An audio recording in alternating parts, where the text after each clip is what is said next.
This show is brought to you by Safety FM.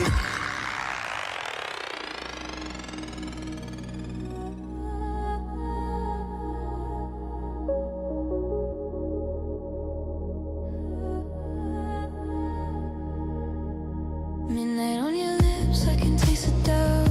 You say you're in control, but you're fading out. Velvet in my voice, let it pull you in. You don't have to fight, you can just give in. There's a rhythm in the dark, you don't question now. Feel it in your chest when I slow it down. Every little thought starts to drift away. You don't need to think, just do what I say. Ooh, close your eyes, stay right here, let it wash, disappear. You don't need to understand.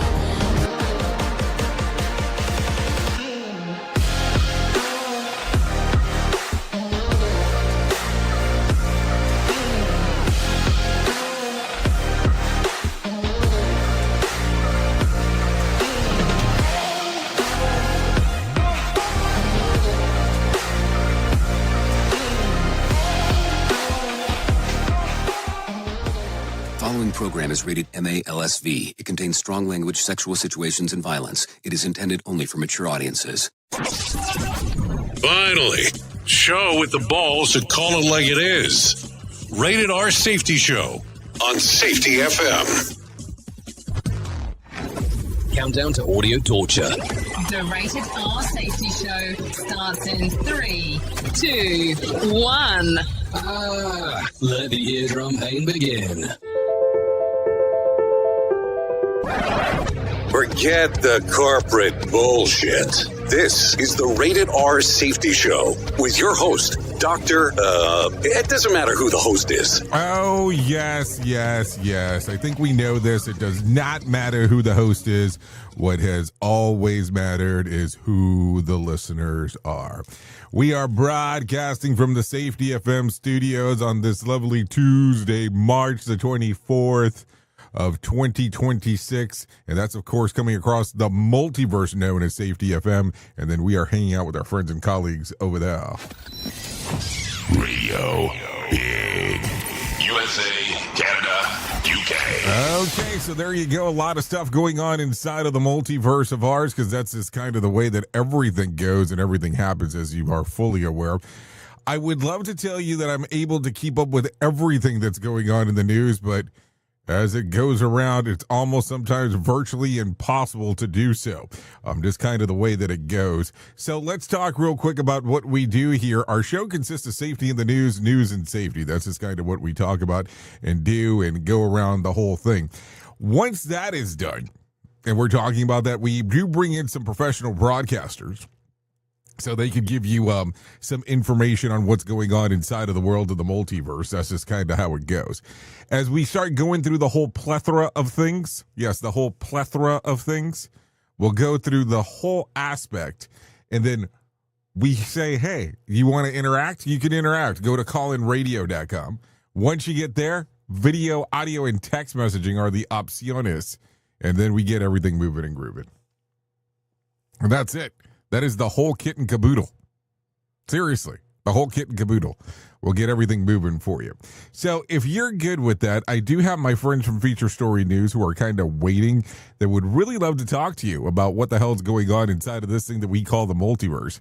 So if you're good with it, I'm good with it. So that's it. That is the concept of the show. We will give you the main story towards the middle, and then we get everything moving.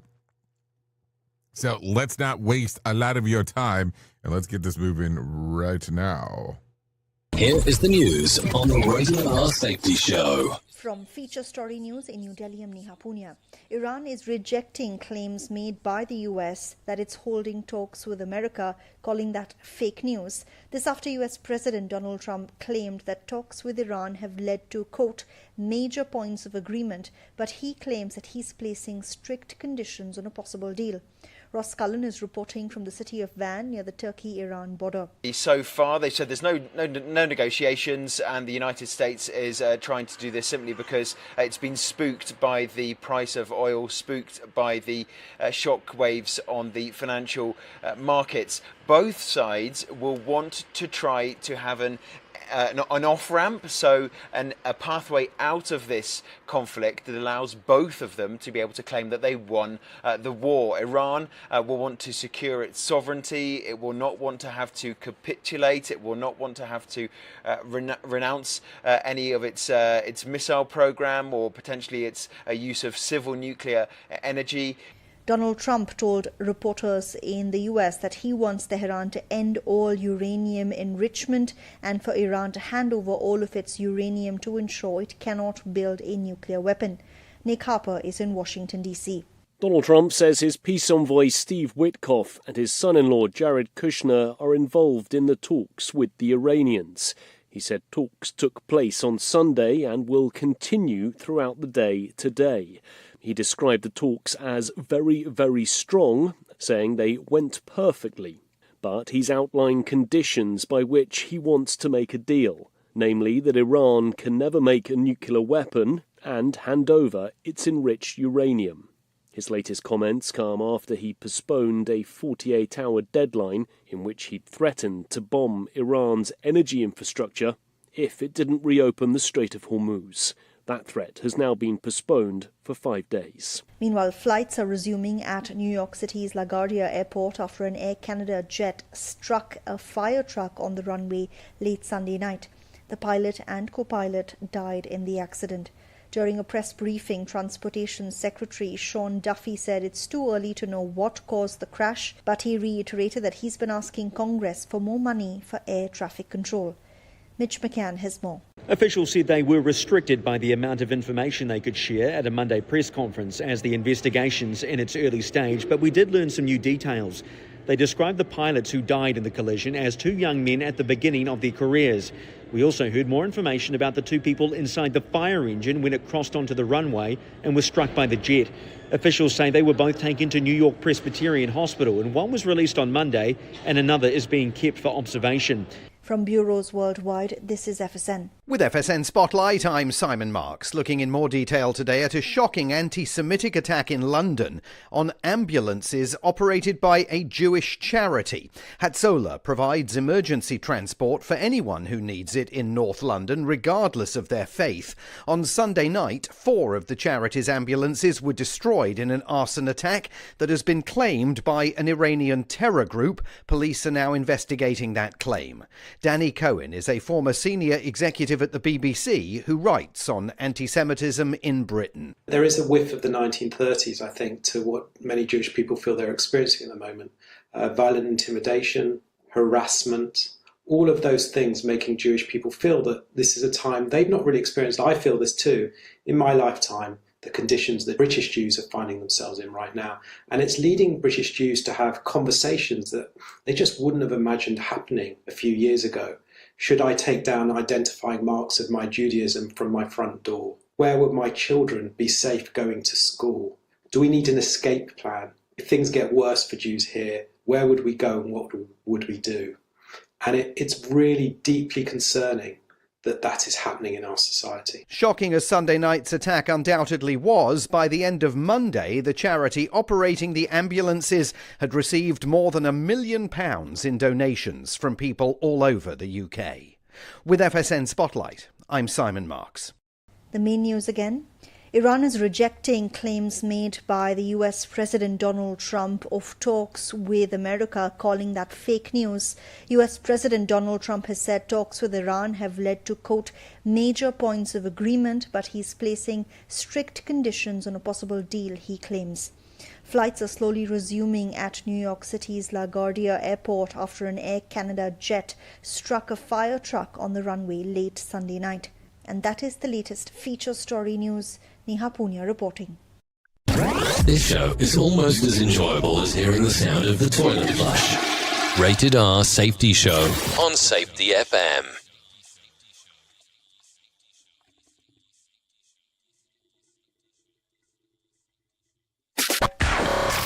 Hey, are you tired of hanging around and talking about safety in a boring kind of format? Well, I got something for you. If you haven't hung out with us yet at safetyfm.com, I'm going to encourage you to do so. Yeah, if you come out to Safety FM, you can come hang out with all kinds of safety professionals. Some are safety professionals, some are just people that are talking about safety. But we want to do it in a format that makes it fun and entertaining. If you're kind of trying to figure out what the FM portion is, well, we're a radio station and also a podcast network. You can come out, hang out, and listen to my show, The Jay Allen Show. You can listen to Todd Conklin with the pre-accident investigation, Blaine J. Hoffman with the Safety Pro, the Hop Nerd, Sam Goodman, just to name a few on what could be found on the station. Different things for different people, trying to bring safety in an entertaining form. SafetyFM.com. Go to the website, download the app, and carry it with you all day long. SafetyFM.com. We'll be waiting for you. You got into the safety business because you wanted to protect people, but somewhere along the way, the job started controlling your time, your schedule, your priorities, even your income potential. What if the expertise you've built over the years in the field can give you something more? More freedom, more control, more ownership of your future. I'm Sheldon Primus, the author of 7 Steps to Starting a Profitable Safety Consulting Business and the host of the Safety Consultant Podcast, with more than 350 episodes helping safety professionals become consultants and grow their career. Consulting changed my life. In fact, I'm a full-time RVer, and one consulting contract paid for my home I live in today. Now, I help safety professionals build their own consulting practice through bi-weekly coaching calls, accountability, and personal guidance. But this program isn't for everyone. Start with the Consultant Readiness Audit at sheldon.coach.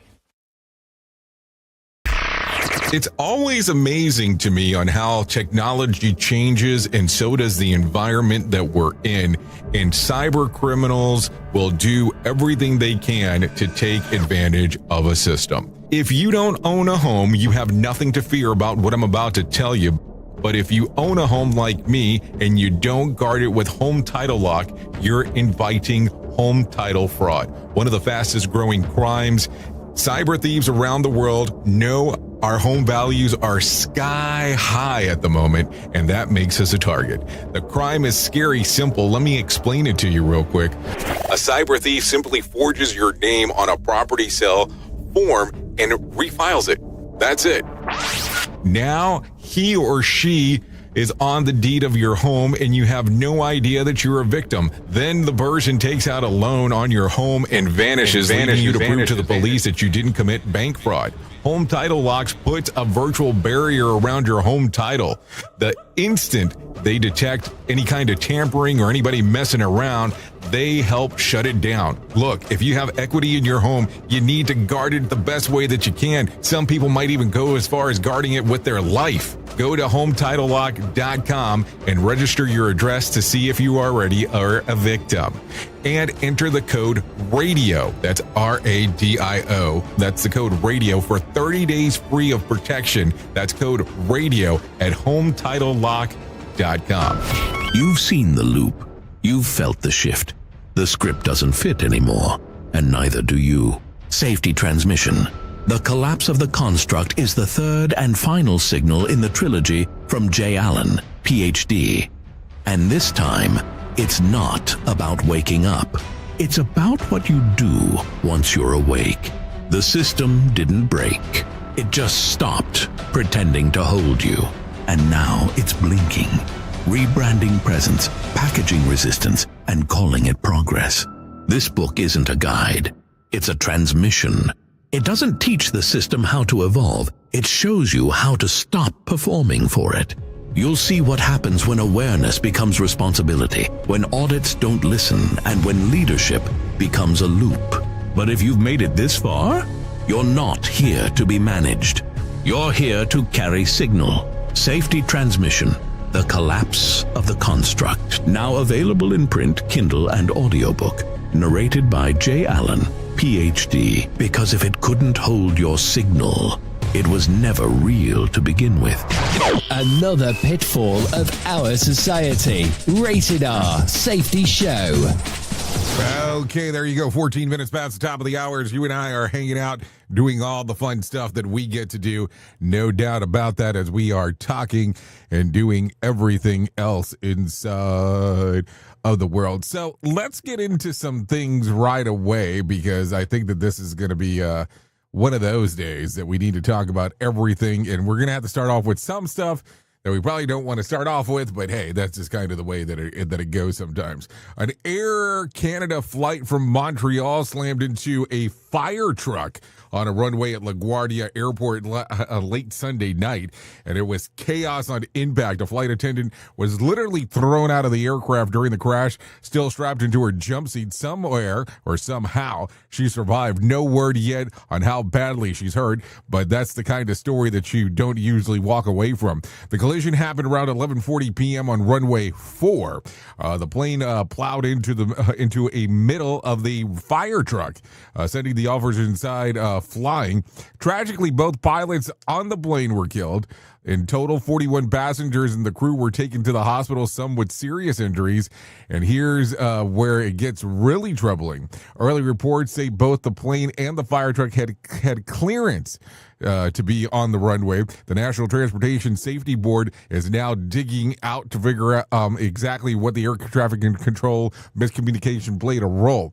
Here's the audio from the air traffic control and someone in the fire truck. Take a listen. Frontier 4195, just stop there, please. Stop, truck one, stop. Stop, truck one, stop. Stop, truck one, stop. Yeah, 646, I see you collide with a vehicle here, just hold position. I know you can't move. The vehicle's there responding to you now. Okay, so let's talk about that. So, number one, this is the first accident that's happened in LaGuardia. I think they said 30 years is one of the news stories that I was hearing yesterday. But prior to that, the truck had received clearance from the air traffic controller. And then shortly thereafter, there was this communication of stop. It does not seem like the fire truck was able to hear it because there was another issue occurring further down. So that was one thing. And then number two, there is a recording of the air traffic controller talking to someone else later on, where he is saying that he messed up in regards to what was going on. So the problem is that a lot of this stuff, that these recordings get released. So at one point you have to look around and go, okay, what exactly is going on? What happened? Where was the miscommunication? All that kind of fun stuff.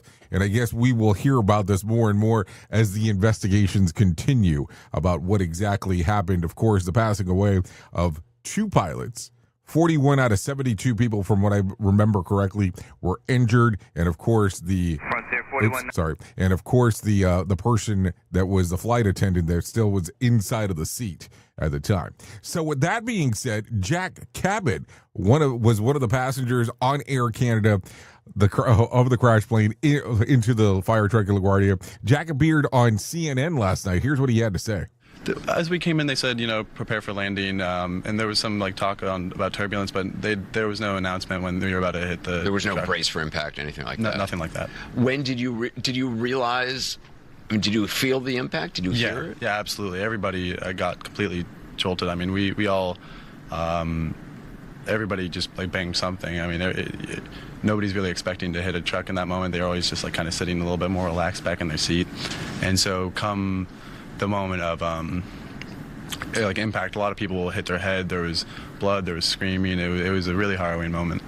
Did the plane, and if any of this you don't want to talk about, this is completely fine, but did the plane continue? I mean, was it a sudden halt, or did it go? No, it actually continued to slide for a bit longer. It was the original bang and complete panic for everybody, but then it was also this moment when you realized the plane had lost control of where it was going, and then the only question was will I live? Will I see my loved ones again? You had that thought? Yeah. Did you hit the seat or anything in front of you? Yeah. I have a little. Is that the little? Yeah, the bruise up there. Yeah.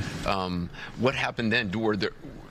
I'd heard other people say there wasn't an announcement, so passengers took it upon themselves to. Yeah, I don't think there was really a chain of command. I mean, the pilots didn't make it, and so one of the passengers, I think her name was Rebecca. She was right by the passenger aisle, and she kind of took a little initiative, and she helped get the door open, and we all kind of jumped right on out. There was a few tarmac people already out there, and We jumped on the wing and jumped down, and everyone was kind of helping each other. There was people helping with holding people's hands. There was people helping with people's luggage, and there was this kind of like really strong sense of like we're a community and we're going to get through this one together. Okay, so that's exactly what he had to say from what had happened on the plane. Of course, I didn't want to interrupt that. I know that I normally tend to interrupt a lot of the stuff that we do, but man, what a crazy times when you start thinking about the whole thing. I mean, think about it for a moment.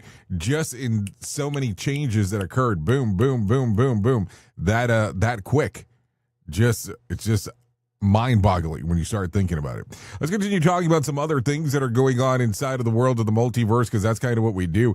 Folks all around Houston area started hearing a massive boom Saturday afternoon. The rumble shook homes across multiple towns. People from Katy all the way to Cyprus to way beyond were asking the same thing. What was that? Turns out that it wasn't thunder. It was a meteor. NASA confirmed that the bright fireball tore through the sky, traveling around 35,000 miles per hour. It first showed up about 49 miles above the area, then broke apart in midair. The breakup created a shockwave, the boom that everyone heard, and it even showed in the weather radar. Now, here's where it gets wild. In Spring, Texas, yes, that's a town in Texas, just in case, a woman says that part of the meteor didn't just burn up. It went straight through her roof. Her grandson spotted the hole in the ceiling, and inside, the rock immediately went through and looked like a meteorite. At first, the officials wondered if it fell off of a plane, but once all of the boom reports came in, it was pretty clear that this thing came from space. Take a listen to this. Sherry, you say your son found this rock. Yes, he did. My grandson found it on the floor. We heard a big boom, and when I was in my bedroom, and I didn't know what it was. So I said, it's coming out my daughter's room. So I told my grandson to go see what it was. He come back and said, you have a hole in the ceiling. And I'm like, what? And so I come over here, and first thing I was mad. I'm like, what didn't come through the ceiling? But then when I saw the hole, then I saw the piece on the hole in the floor, and this, and then I saw the rock. And I'm like, oh no. I said, that looks like a meteor piece. I mean, think about how crazy that is. All of a sudden you're told, hey, there's a hole in your ceiling and it could be a meteor. I don't think you're going to buy that right off the bat. What do you think as you are hearing this? I mean, I know I used to make up some stories when I was much younger in regards to some of the stuff that I would do, but man, that just takes a different turn here. Okay, so let's talk about this real quick. President Trump says the U.S. is hitting a pause on strikes against Iran's energy infrastructure after what is called a very good and productive talks aimed at ending the conflict. He even ordered the Pentagon to hold off for 5 days, basically let's see where it goes move to calm things down and steady the markets. Problem is, Iran flat out says, what talks? An Iranian official claims that these have been zero contact, direct or indirect, and says that Trump backed off because Iran threatened to target power stations across the region. And then it gets even spicier. An Iranian general is now teasing a new secret weapon that could shut down enemy operations. Meanwhile, oil prices are swinging wildly. Brent crude jumped from $90 to over $100 a barrel before settling down. And now the Dow Jones Industrial Average bounced around hard before opening up. So there you go. A lot of stuff going on right there. What do you think about it? Do you think it's made up? Or do you think that it's true that there is some level of talks, but, nobody wants to be like, hey, I can't admit it. I can't admit it. It's just one of those weird things as we start talking. I'm sure we'll come to find out relatively quick on what's exactly going on soon. Take a listen to this. A Texas businessman and a cheerleading pioneer, Jeff Webb, has died at the age of 76 after a freak pickleball accident that left him in severe head injury and 2 weeks of life support. Webb, known for the father of modern cheerleading and founder of the varsity spirit, was also an early mentor to Charlie Kirk, helping shape his rise and leadership style. Turning Point called Webb a visionary and a close friend, honoring his impact on young conservative leadership. Beyond politics, Webb revolutionized cheerleading, bringing athleticism, competition, and national attention to the sport. So what do you think? So let me ask you that. Do you consider cheerleading a sport? I'm just asking. I am just asking, and bear with me as I ask this question. Is it a sport because it's something that's normally done when another sport is going on? This is why I'm asking that question. So what do you think? I don't know. So there you go. So take a listen to this one because this got interesting. Travis Kelce just locked in a new deal with the Kansas City Chiefs. Kelce signed a 3-year extension yesterday worth up to $57.7 million. If he hits every dollar, that's about $19.25 million a year, technically making him the highest paid tight end in the league, edging out someone other player, of course. Here's the catch, though. Only $12 million is guaranteed, and the deal is heavily backloaded. These things could function more like a 1-year agreement if the Chiefs decide to pivot after 2026. He can also earn another $3 million incentives that season. So while it sounds like a long-term commitment, it's really, well, we'll see how it goes arrangement dressed up with the big numbers. So there you go. I'm just saying. I don't make these things up. Just telling you about contracts now. You know. Contracts. Okay.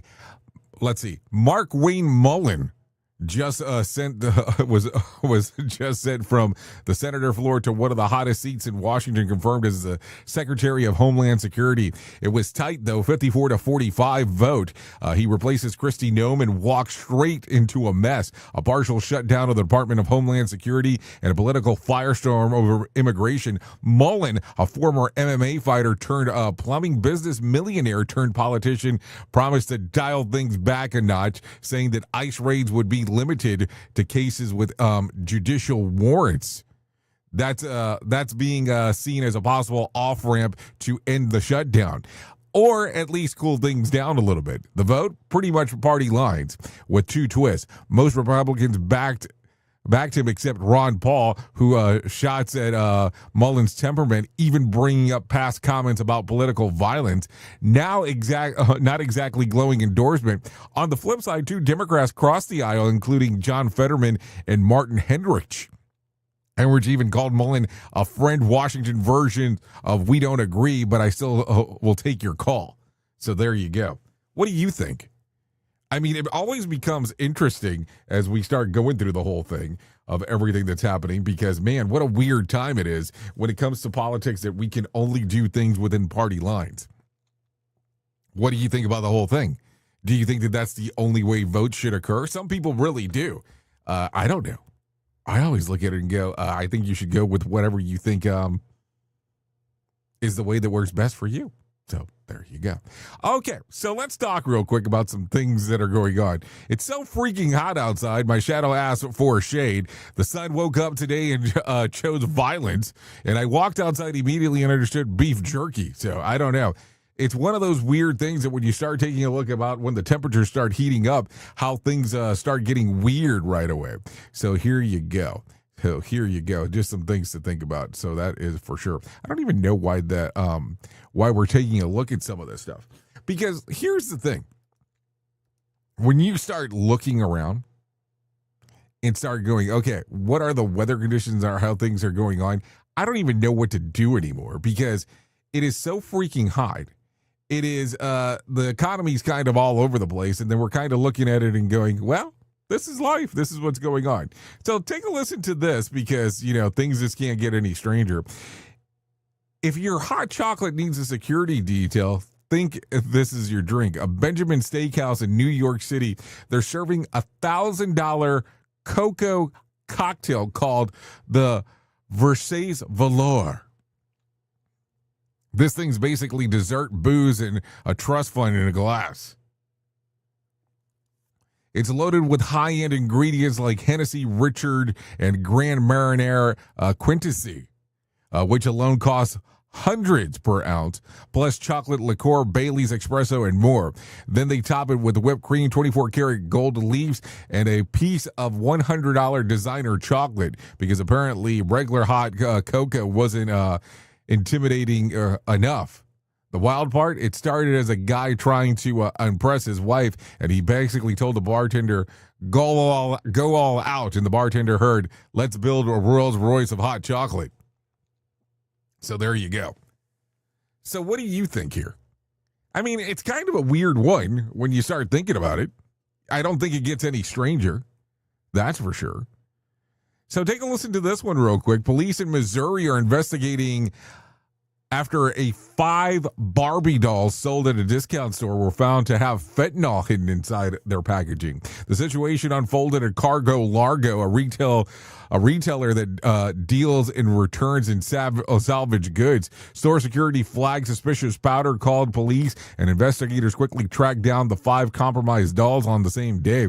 Now, the big question is how this even happened. Somewhere along the supply chain, those toys got tampered with, and nobody knows where yet. The store says that it's cooperating fully, and police are still digging into where the dolls came from and how the fentanyl ended up inside something meant for kids.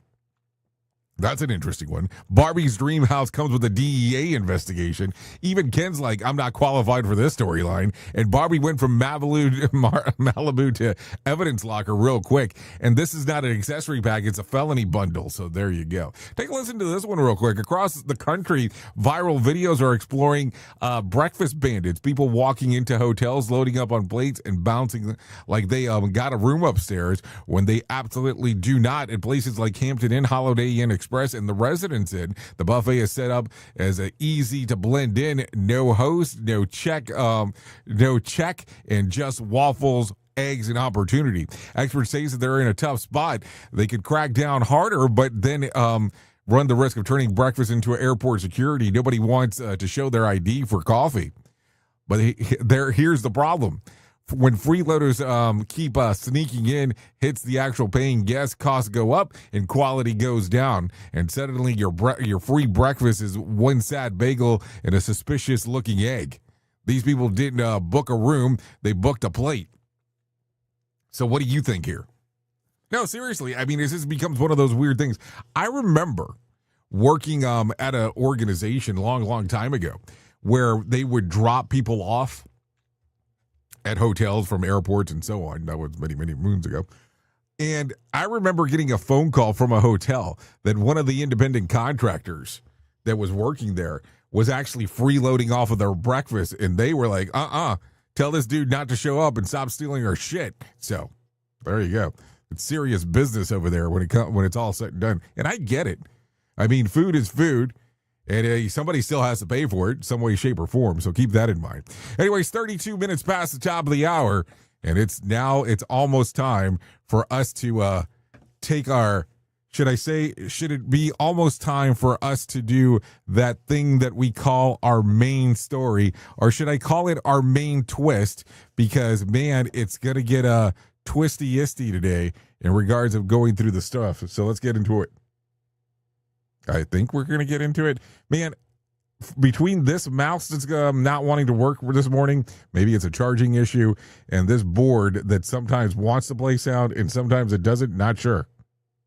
Here is our main story on the Rated R Safety Show. Okay, so let's start talking right away about some things that are going on, and I want you to think about that exact moment that your alarm goes off tomorrow morning. And it's about 4:30. I'm only saying that because that's normally kind of what time I'm up. It's 4:30. It's pitch black outside, and you swing your legs over the edge of the bed, put your feet on the cold floor, and that's the exact same sequence that you have executed thousands of times. You drive the exact same routes, you swipe your ID badge at the exact same turnstile, and you walk out into the floor, and the fluorescent lights hum. They're identical. Sickening frequency, and the cold, heavy realization drops into your gut. You have lived this day before, and it's just that fleeting feeling of deja vu. It is terrifying structural feature of your early reality, and you are trapped in a loop. Yeah, to understand what actually is happening, your sanity as we kind of go through this, and you start breaking their backs into the floor. You go out there and you start breaking your back. We talk about a visionary science fiction writer named Philip K. Dick for a moment. In 1974, PKD had a massive reality-shattering psychological event. He claimed that he temporarily saw the illusion of the world, and what he saw was horrifying. He realized that the oppressive sociopathic Roman Empire didn't fall in 2,000 years ago. It just became invisible. It built a better cage, and he called it the Black Iron Prison. Black Iron Prison. Black Iron Prison. The Black Iron Prison is sprawling, static, invisible, period. I mean, it's just what it is. It is psychologically in systemic cage that we are all born into. The wardens of the prison don't wear armor anymore. They wear tailored suits. They sit in execution boardrooms, and they don't use iron bars to keep you trapped. They use a 12-hour shift, crushing production quotas, mortgages, and the constant vibration of fears of termination. We are all inmates. And the absolute darkest part of the Black Iron Prison is how it manipulates the illusion of time.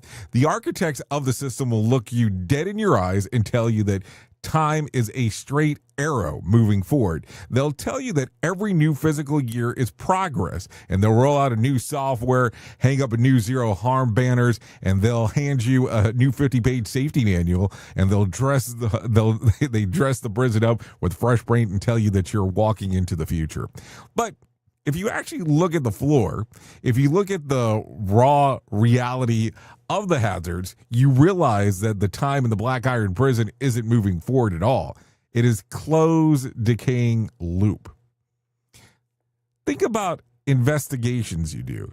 You sit in a room in 2026 analyzing how workers got pulled into an unguided conveyor belt.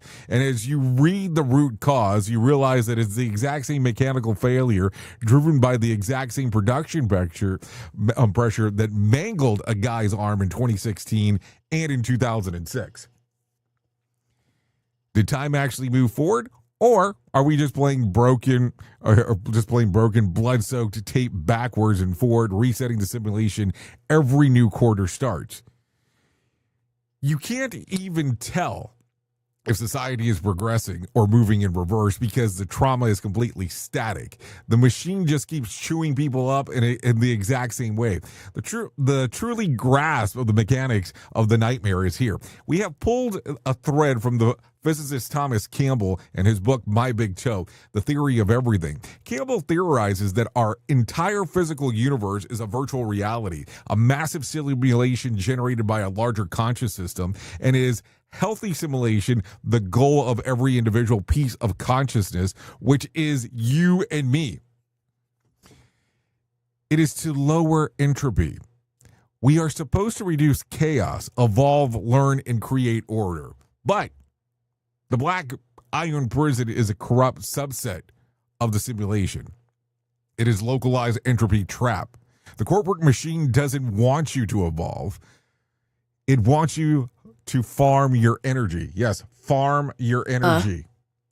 It sustains itself by keeping the environment in a state of high chaos, high stress, and low awareness. The executives mandate impossible quotas. They slash the maintenance budgets. They force workers to operate broken equipment, driven by entropy on the floor through the roof. And when the chaos finally boils over and workers get killed, the system doesn't lower the entropy by fixing the physical machine. It just generates more bureaucratic chaos. It forces you to fill out more paperwork, run more audits, and feed more data to the simulation. The prison feeds on the friction. It feeds on your burnout. So, how the hell do you survive? How do you protect the people working next to you when you are locked inside a timeless high entropy simulation run by wardens who see you as a disposable code? This is where you have to hold on to the signal that you have. And let me explain this real quick. If you understand signal trilogy, you know that the system is perfectly designed to absorb your resistance. If you stand in a boardroom and scream that the culture is toxic, the Black Iron Prison doesn't shut you down. It mutates. It rebrands your rebellion. The executives smile, turn your outrage into a new safety initiative, and give a new title and put you right back into the hamster wheel. You cannot fix the Black Iron Prison by playing by their rules. You cannot audit your way out of a simulation. The only way to survive and stop performing for the wardens You have to wake up. Look at the cold, hard bars of the construct and realize that the only thing that actually matters is consciousness of the human being standing next to you. You have to be localized at normality to some extent that lowers entropy. When you walk into your floor tomorrow, onto the floor tomorrow, better saying, you stop looking at the metrics, the spreadsheets, and the corporate timeline. You operate entirely on internal presence. When you see a worker about to get crushed by the pressure of the simulation, you don't write a memo to the wardens. You step in. You hit the E-stop. You pull the person out of the meat grinder. You disrupt the loop. You inject the signal directly into the chaos. They will try to rebrand you. They will try to tell you that you aren't a team player. They will try to convince you that time is moving forward and that the new safety program is going to fix everything. Do not believe the lie. Do not believe the liar. The empire never ended. The prison is still there. So, as we are wrapping up the main story, and I want you to take a deeply uncomfortable look at your own daily routine. Are you actually lowering chaos of the people who you are supposed to protect? Or are you helping the wardens in the run the simulation smoothly? Are you breaking the loop, or are you just painting the bars of the Black Iron Prison in a different color? You cannot escape the construct until you admit that you are inside of it. Wake up, stop accepting the illusion, stop performing for the system that feeds on your exhaustion. Find the signal, hold the line for eternal presence, and start tearing the matrix apart. One locked out machine at a time, if necessary. Think about that for a moment. Oops. What did he just say? We at Safety FM don't always agree with viewpoints of our hosts and guests. Now back to real safety talk on Safety FM. Don't go anywhere. You're listening to the home of real safety talk. You are listening to Safety FM. We'll be right back. This portion of the show has been sponsored by Private Internet Access, America's #1 virtual private network, or VPN. Even if you use incognito mode, internet service providers is storing your browser data and many times even selling it. But Private Internet Access, or PIA, can help you.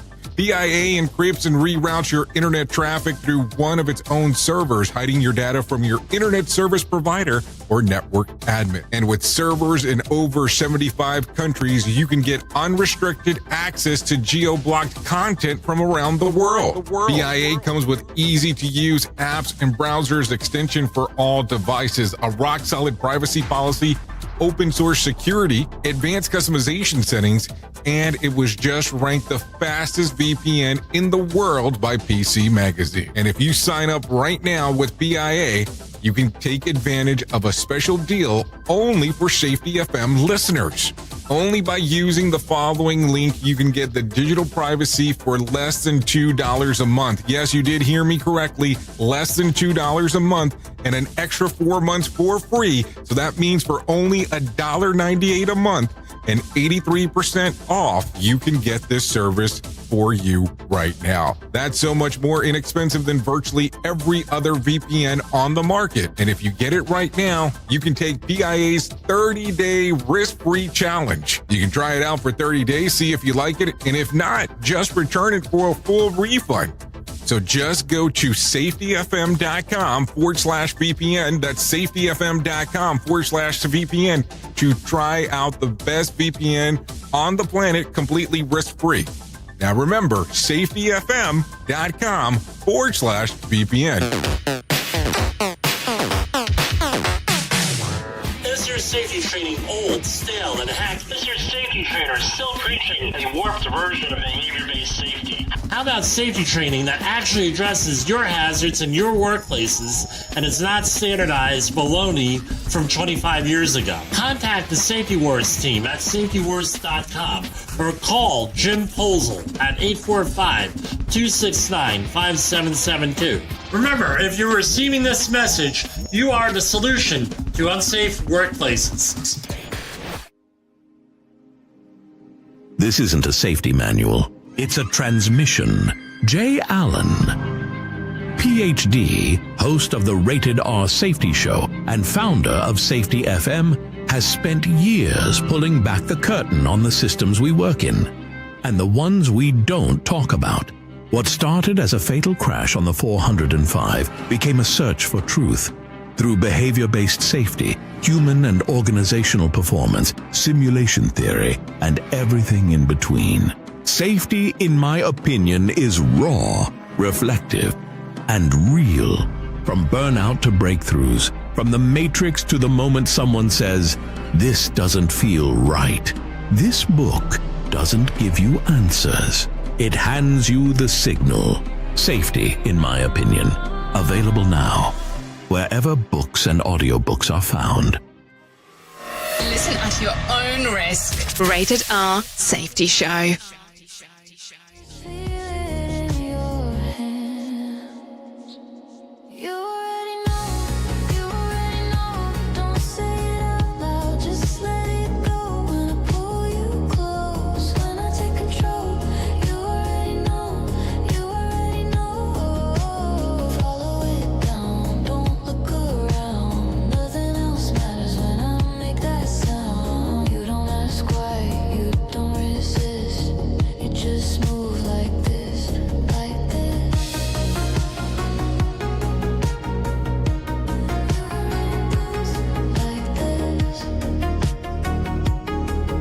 Okay, here we are, 46 minutes past the top of the hour.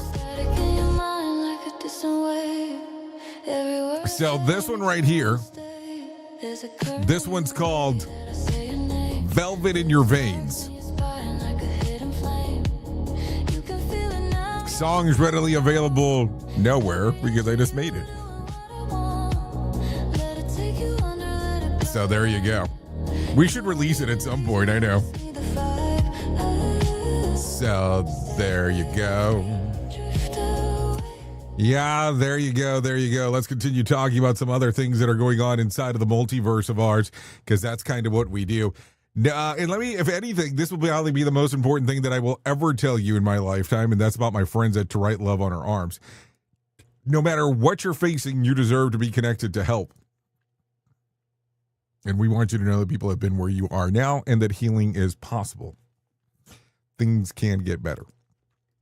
To find out more information, all you have to do is go to TWLOHA.com and click on the section that says Find Help. Once you get there, all kinds of information related to addiction, depression, anxiety, eating disorder, self-injury, suicide, trauma, grief support, just to name a few. That's TWLOHA.com, To Write Love on Her Arms. Once you get there, I'm going to tell you that website can change everything for you if you allow it to do so. So there you go, TWLOHA.com, To Write Love on Her Arms. So there you go.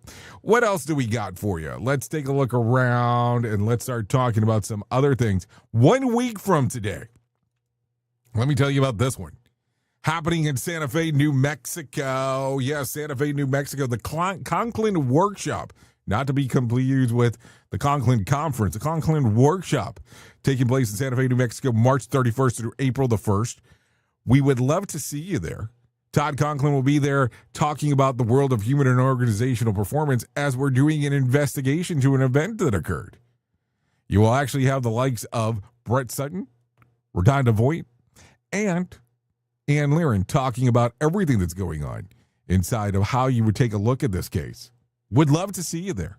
You can find out more information by scanning the QR code that's on the screen or going to safetyfm.com and clicking on the section that says live events. So there you go. That's happening next week, a week from today.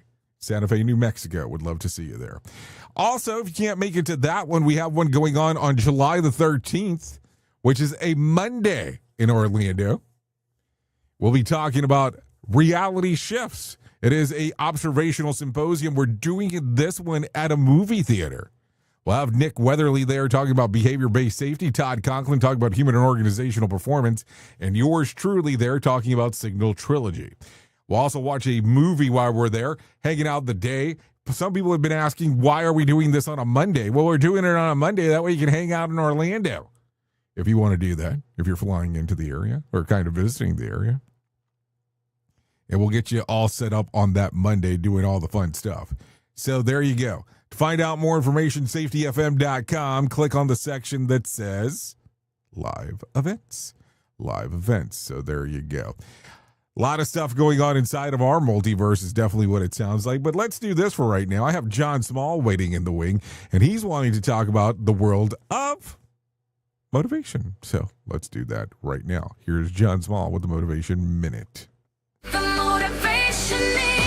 Courtesy of JaceCaseMedical.com. Today's quote was submitted by Martha. Mahatma Gandhi said, "The future depends on what we do in the present." What a great quote. I was talking about this very concept with my wife. We had done an amazing job working on a better lifestyle for the better part of the second half of last year. We were doing different versions of fasting. Then, right around Thanksgiving time, we switched from fasting to feasting. I did pretty good 4 days a week, but then the other 3 days, we both kind of went a little overboard. Instead of keeping up with losing weight, we both gained a little bit back. Not everything that we lost, but enough. My wife said, "I wish we could go back and do that differently." I said, "We can. It starts today. We need to just keep on the right side of things this time, because in 6 months, we're going to look back at today just like we look back at 6 months ago right now." So for all of us, today is the day to start. The Motivation Minute. This has been the Motivation Minute. I'm John Small. Thanks for listening. Your favorite motivational quotes can be submitted for upcoming programs at motivationminute.org. Here is the news on the Rated R Safety Show.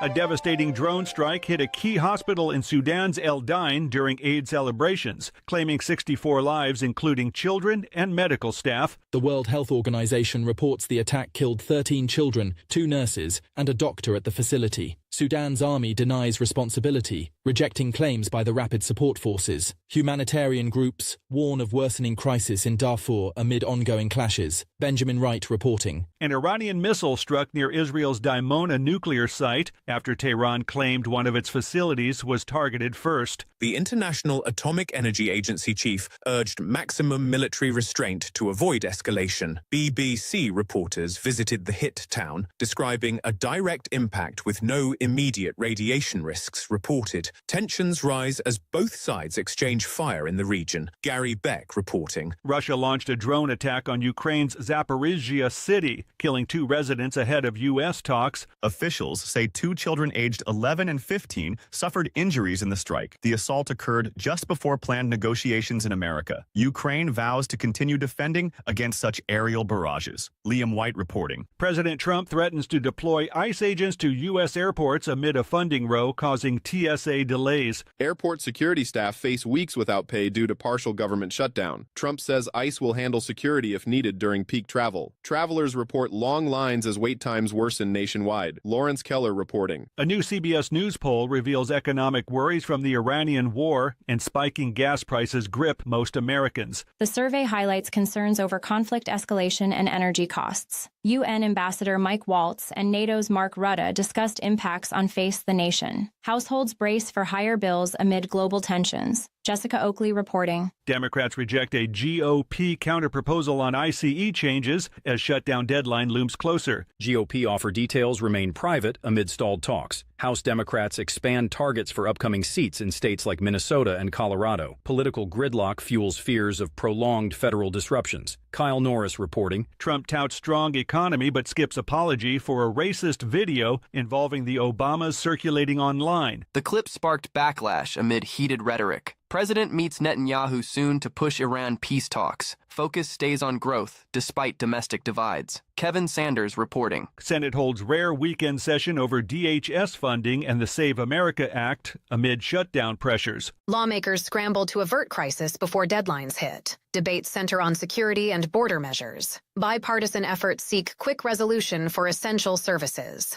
Sharon Kendra reporting. And that's the latest news headlines with Alan Edwards. Here is another bit for our competitors to copy. Rated R Safety Show. Okay, so let's start talking right away about some of the things that are going on.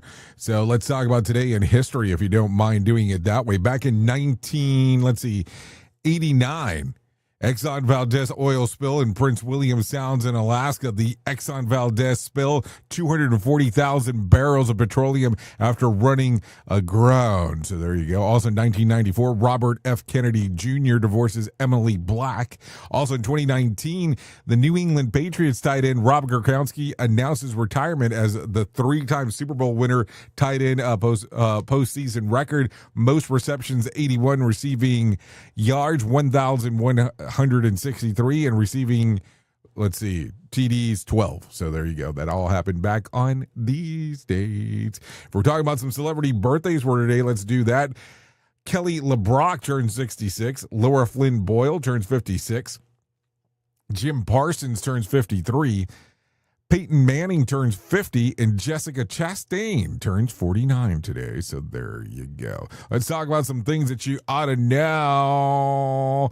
The man behind OnlyFans has died at the age of 43 after the company says was a long private battle with cancer. Leonard Ravansky bought the platform parent company in 2018 and turned it into a money printing machine, pulling in massive profits and reportedly collecting around $1.3 billion in dividends over the years. At the time of his death, his net worth was about $4.7 billion. Despite running one of the most talked about platforms on the internet, he stayed almost invisible publicly. Behind the scenes, tough is what he was considered, and he and his wife were pouring serious money into cancer research, including a major $23 million grant program.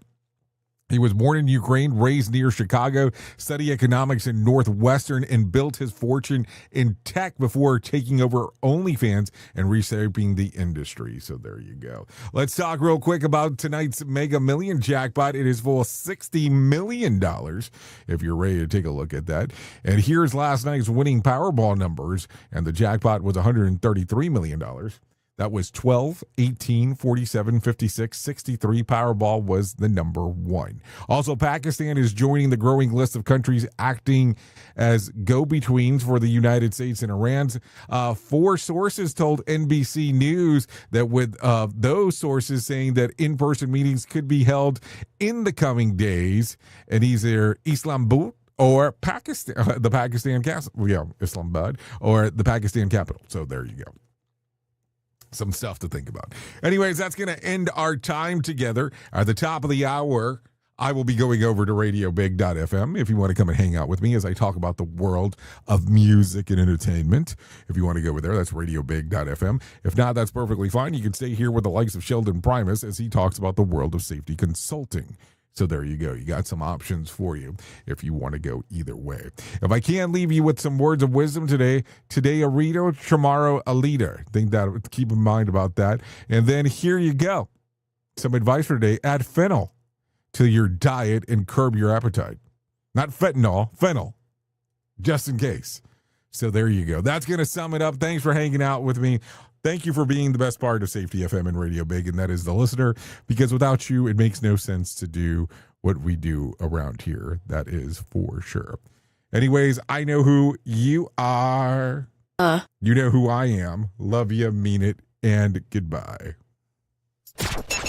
The views and opinions expressed during this broadcast, podcast, or radio show are solely those of the host and guests and do not necessarily reflect the official policy or position of Safety FM and or Radio Big. The content discussed, including examples of analysis, is provided for illustrative purposes only. It should not be applied as the sole solution in real-world scenarios, as it is based on limited and dated open source information. Any assumptions made during this broadcast, podcast, or radio show are not reflective of Safety FM and or Radio Big. No portion of this broadcast, podcast, or radio show may be reproduced, stored in a retrieval system, or transmitted in any form or by any means, electronic, mechanical, recording, or otherwise, without prior written permission of Safety FM and or Radio Big. For permission requests, please contact Safety FM or Radio Big directly.